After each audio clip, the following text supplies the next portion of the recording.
திட்டங்கள் மத்தியில் இன்றைக்கு கணித பொதுத்தர வகுப்பு வரை சென்றிருக்கின்றது. இந்த பாடசாலையுடைய வளர்ச்சிக்காக பாடுபட்டவர்களுக்கு முதலிலே நாங்கள் நன்றி செலுத்த. இந்த விடயத்தை நாம் ஒன்று கூற வேண்டும்.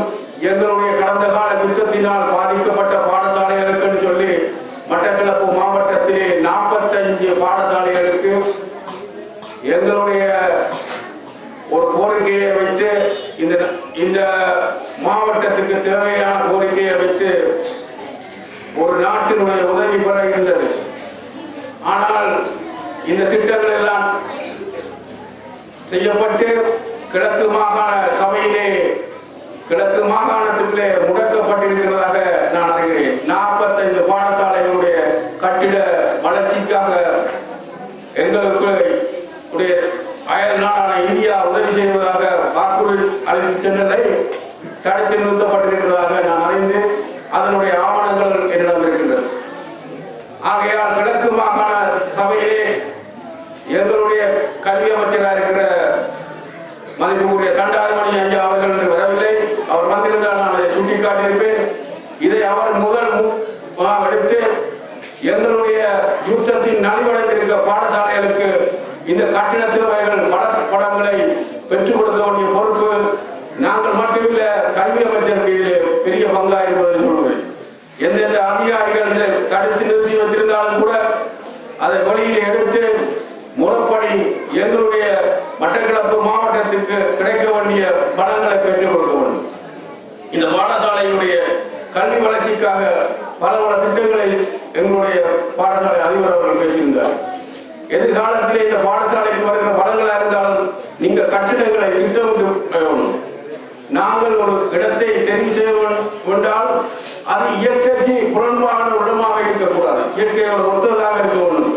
கடந்த காலத்திலே இந்த இடங்கள் நல்ல முறையில் இடம் கிடைத்திருந்தால் நீர்த்தேக்கங்களுக்கு நாங்கள் தப்பியிருக்கலாம். அந்த மாணவர்களுடைய கல்விகளை நாங்கள் சீராக்க வேண்டிய கடமை. ஆகவே இனிவருகிற காலங்களிலே இந்த கட்டிடங்களை கட்டும்போது அது திட்டமிட்டு எதிர்கால நீண்ட கால திட்டமாக செய்ய வேண்டும் என்று இங்கே உள்ள அதிகாரிகளும் திட்டமாக செய்ய வேண்டும்.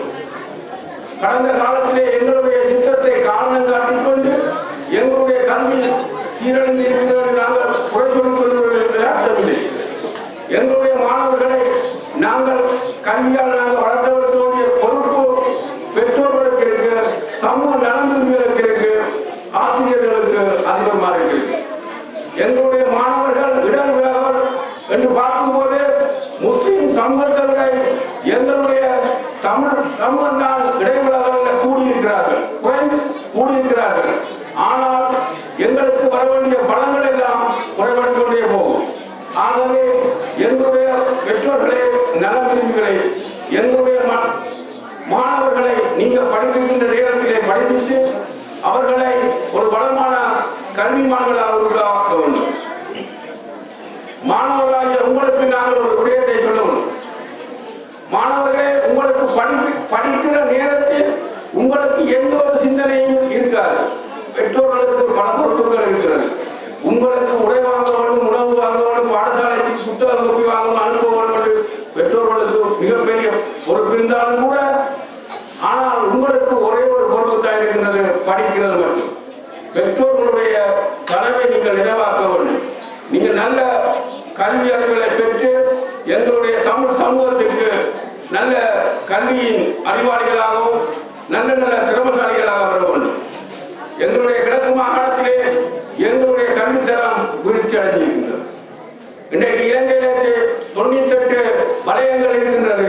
ஆனால் கிழக்கு மாகாணத்தினுடைய வலயங்களை பார்த்தோம் என்று சொன்னால் கல்வி வீழ்ச்சியிலே அது 98, 97, 96 எங்களுடைய கிழக்கு மாகாண வலயங்கள்லாம் இருக்கின்றன.